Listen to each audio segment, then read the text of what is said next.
সুপ্রিয় শিক্ষার্থীবৃন্দ, অনলাইন ক্লাসে তোমাদের সবাইকে জানাচ্ছি স্বাগতম। আমি mister Belayet Hossain, English teacher, Rajganj union উচ্চ বিদ্যালয়। তোমরা কেমন আছো? আশা করি সবাই ভালো আছো। আজকে আমি তোমাদের নবম এবং দশম শ্রেণীর ইংরেজি দ্বিতীয় পত্রের একটা গুরুত্বপূর্ণ বিষয় নিয়ে আলোচনা করব। সেটা হচ্ছে, আমাদের আজকের আলোচনার বিষয় হচ্ছে কমপ্লিটিং সেন্টেন্স। Completing sentence.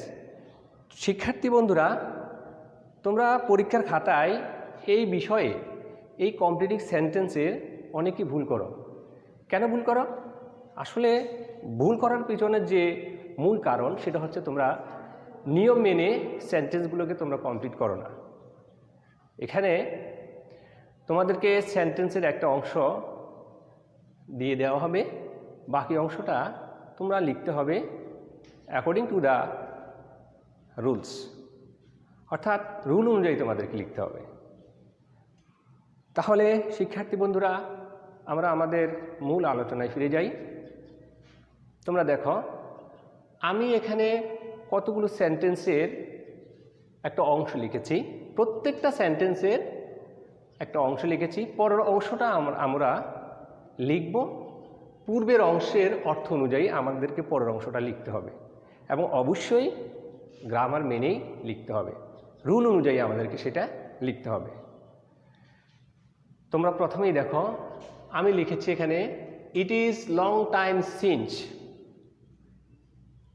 লক্ষ্য করো, এই যে এখানে সিন্স আমি ব্যবহার করেছি কনজাংশন হিসাবে। সিন্স যখন সেন্টেন্সের মধ্যে কনজাংশন হিসেবে ব্যবহার হবে, তখন এর পরের অংশ সবসময় পাস্ট ইনডিফিনিট টেন্স হবে।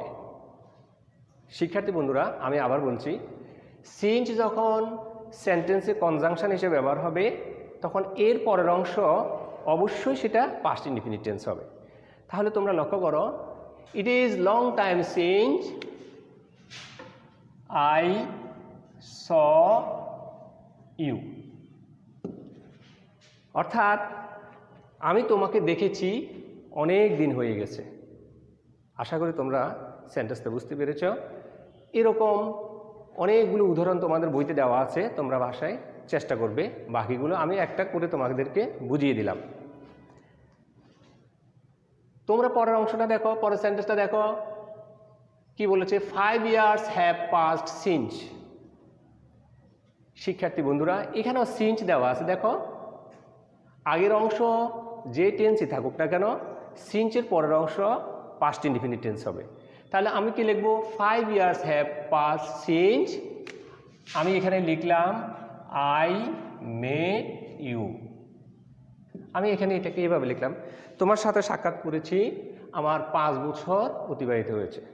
অর্থাৎ 5 বছর পার হয়ে গেছে আমি তোমার সাথে সাক্ষাৎ করেছি। বুঝতে পেরেছো আশা করি। এরপরে সেন্টেন্সটা দেখো, since the boy broke the discipline. এখানে সিন্সটা যেহেতু অর্থে প্রকাশিত হয়েছে, দেখো সেন্টেন্সের শুরুতেই কিন্তু সিন্স ব্যবহার হয়েছে এবং এর অর্থ দাঁড়াচ্ছে since the boy broke the discipline. যেহেতু ছেলেটা নিয়ম ভঙ্গ করেছে, এরপরে তোমরা নিজেই পরের অংশটা কি হতে পারে একটু চিন্তা করে দেখো। মনে করো আমি বললাম since the boy broke the discipline he was punished. সে যেহেতু নিয়ম ভঙ্গ করেছে তাকে শাস্তি দেওয়া হয়েছিল। এখন আমরা এটাকে প্যাসিভ ভয়েসে করব, হি ওয়াজ পানিশড। তোমরা ইচ্ছা করলে এটাকে অন্যভাবেও লিখতে পারো। তোমরা যেভাবেই লিখো না কেন, পূর্বের অংশের সাথে সঙ্গতি রেখেই তোমাদেরকে পরের অংশটা লিখতে হবে। এখন এখানে সাবজেক্টের পর ওয়াজ আমি বসিয়েছি এবং ভার্বের পাস্ট পার্টিসিপল করিয়েছি, কারণ আমি পরের অংশটা প্যাসিভ ফর্মে করেছি। সে শাস্তি পেয়েছিল, তাকে কেউ শাস্তি দিয়েছে, তাহলে অতএব এটা প্যাসিভ ফর্ম।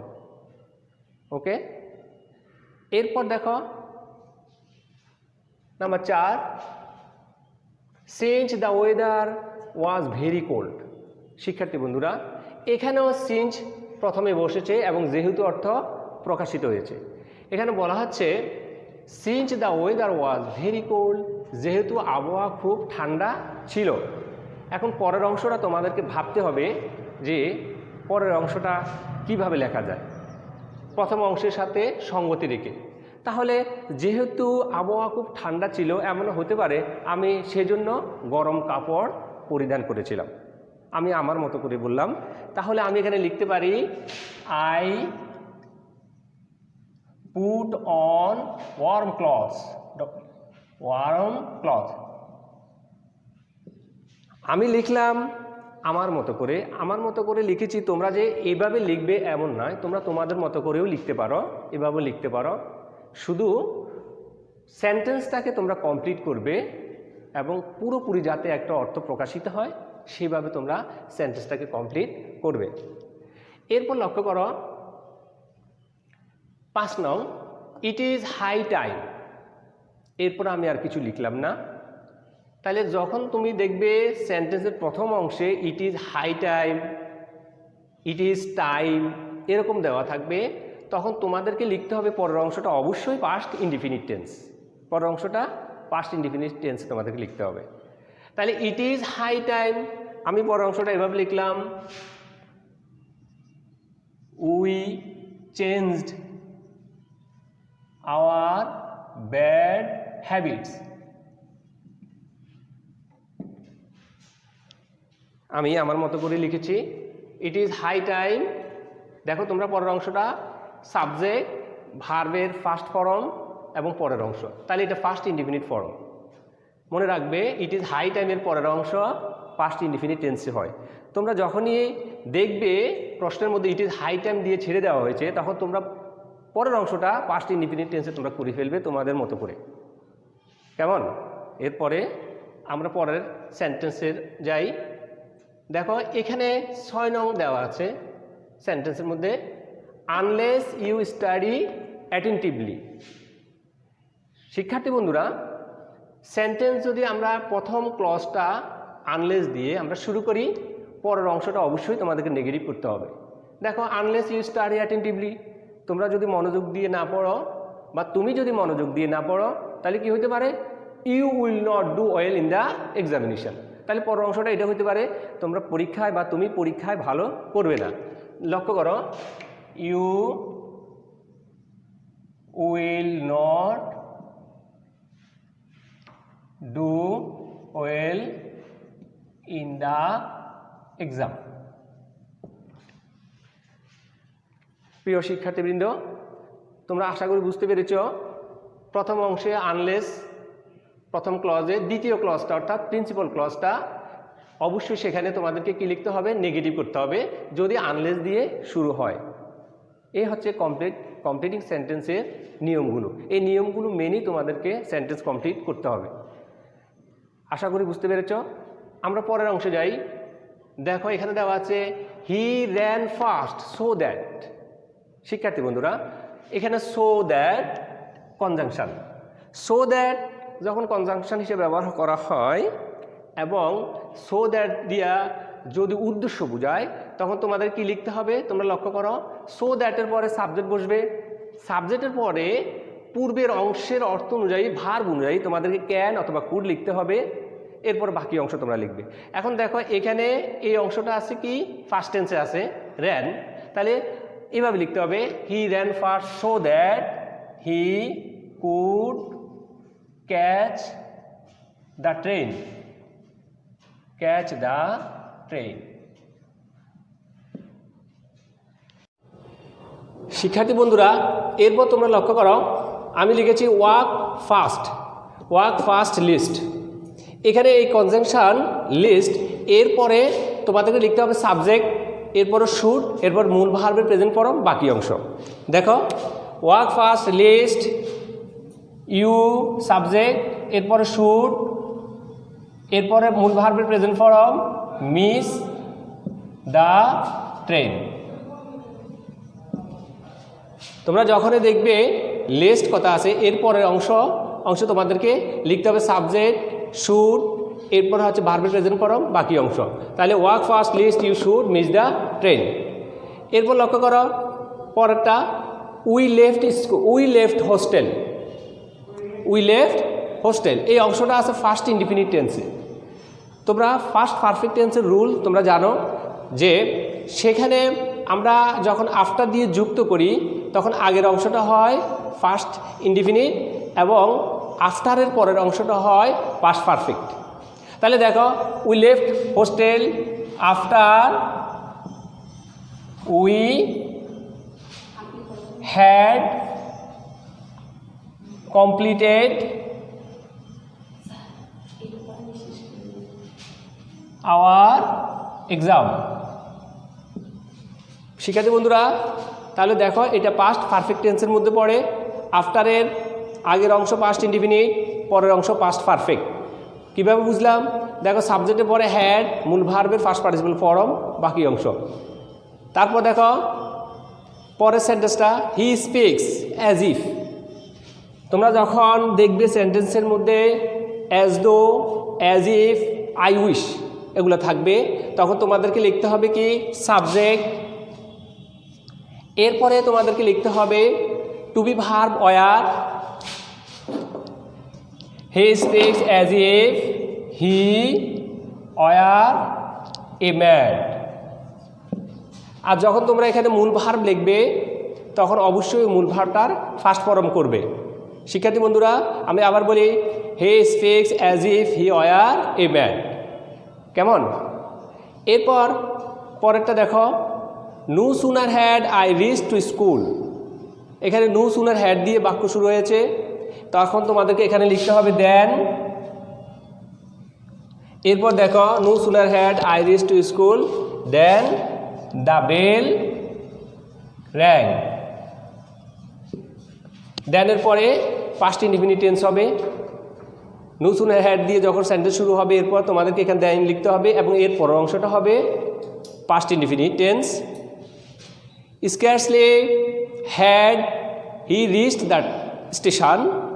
শিক্ষার্থী বন্ধুরা স্কার্সলি হ্যাড তারপর হার্ডলি হ্যাড এগুলো দিয়ে যখন সেন্টেন্স শুরু হবে এরপর তোমাদেরকে মাঝখানে লিখতে হবে হোয়েন। হোয়েন এরপর দেখো হোয়েনের পরের অংশ হবে পাস্ট ইনডিফিনিট, হোয়েনের পরের অংশ হবে পাস্ট ইনডিফিনিট। তাহলে হোয়েন দ্য ট্রেন লেফট। আশা করি তোমরা বুঝতে পারছো। তারপরে সেন্টেন্স দেখো people live in houses so that. এখানে সো দ্যাট কনজাংশন হিসেবে ব্যবহার হয়েছে। সো দ্যাটের পর দেখো যখন উদ্দেশ্য বোঝাবে মানুষ গৃহে বসবাস করে, কেন বসবাস করে? তারা নিরাপদে থাকার জন্য। এখন সো দ্যাটের পরে সাবজেক্ট, এখানে সাবজেক্ট হবে দে। দে দ্বারা কাকে বোঝাচ্ছি? পিপলকে বোঝাচ্ছি। তারপর দেখো সো দ্যাটের পরে টেন্স অনুযায়ী সেখানে ক্যান কুড লিখতে হবে। এখন এই অংশ যেহেতু প্রেজেন্ট টেন্স প্রেজেন্ট ইনডিফিনিট তখন তোমাদেরকে লিখতে হবে they people live in houses so that they can remain safe. যদি এখানে ফার্স্ট টেন্স হতো আমরা এখানে কুড লিখতাম, এখন প্রেজেন্ট টেন্স হওয়ার কারণে এখানে আমরা সাবজেক্টের পরে ক্যান লিখেছি। শিক্ষার্থী বন্ধুরা আশা করি বুঝতে পেরেছ। এরপরে সেন্টেন্স দেখো a man is known by the company. এটা একটা প্রবাদ। তোমাদের কমপ্লিটিং সেন্টেন্সে এরকম একটা বা দুইটা প্রবাদ বাক্য থাকে, এটা তোমাদেরকে অবশ্যই মুখস্থ রাখতে হবে। এখানে কোনো গ্রামারের নিয়ম চলবে না, হুবহু তোমাদেরকে সেন্টেন্সটা মুখস্থ রাখতে হবে, তাহলে তোমরা লিখতে পারবে। তাহলে a man is known by the company he keeps. পরের অংশটা হবে হি কিপস, অর্থাৎ সঙ্গ দেশে মানুষ চেনা যায়। সুপ্রিয় শিক্ষার্থীবৃন্দ আমাদের সর্বশেষ বাক্যটা দেখো Rifat tells the matter as if. এখানেও মাঝখানে অ্যাজ ইফ আছে, আমরা as if, as though, I wish এগুলো যখন সেন্টেন্সের মধ্যে থাকে তখন কিভাবে লিখতে হবে সেটা তোমাদেরকে বলেছি। এরপরে অংশ হচ্ছে Rifat tells the matter as if he knew everything.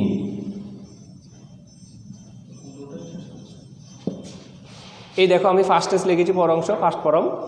শিক্ষার্থী বন্ধুরা আশা করি আমার এতক্ষণের আলোচনা থেকে তোমরা সবাই কমপ্লিটিং সেন্টেন্স কিভাবে করতে হয় তোমরা বুঝতে পেরেছ। মনোযোগ দিয়ে তোমরা যদি ক্লাসটা অনুসরণ করো, তাহলে আশা করি তোমাদের সমস্যা হওয়ার কথা না। তারপরে এরকম অনেক সেন্টেন্স তোমাদের বইতে দেওয়া আছে। আমি আশা করি তোমরা বাসায় বই থেকে আমি যেভাবে বুঝিয়েছি এভাবে সেন্টেন্সগুলো তোমার প্র্যাকটিস করবে, তাহলে তোমরা আরও ভালোভাবে বুঝতে পারবে, কারণ practice makes a man perfect.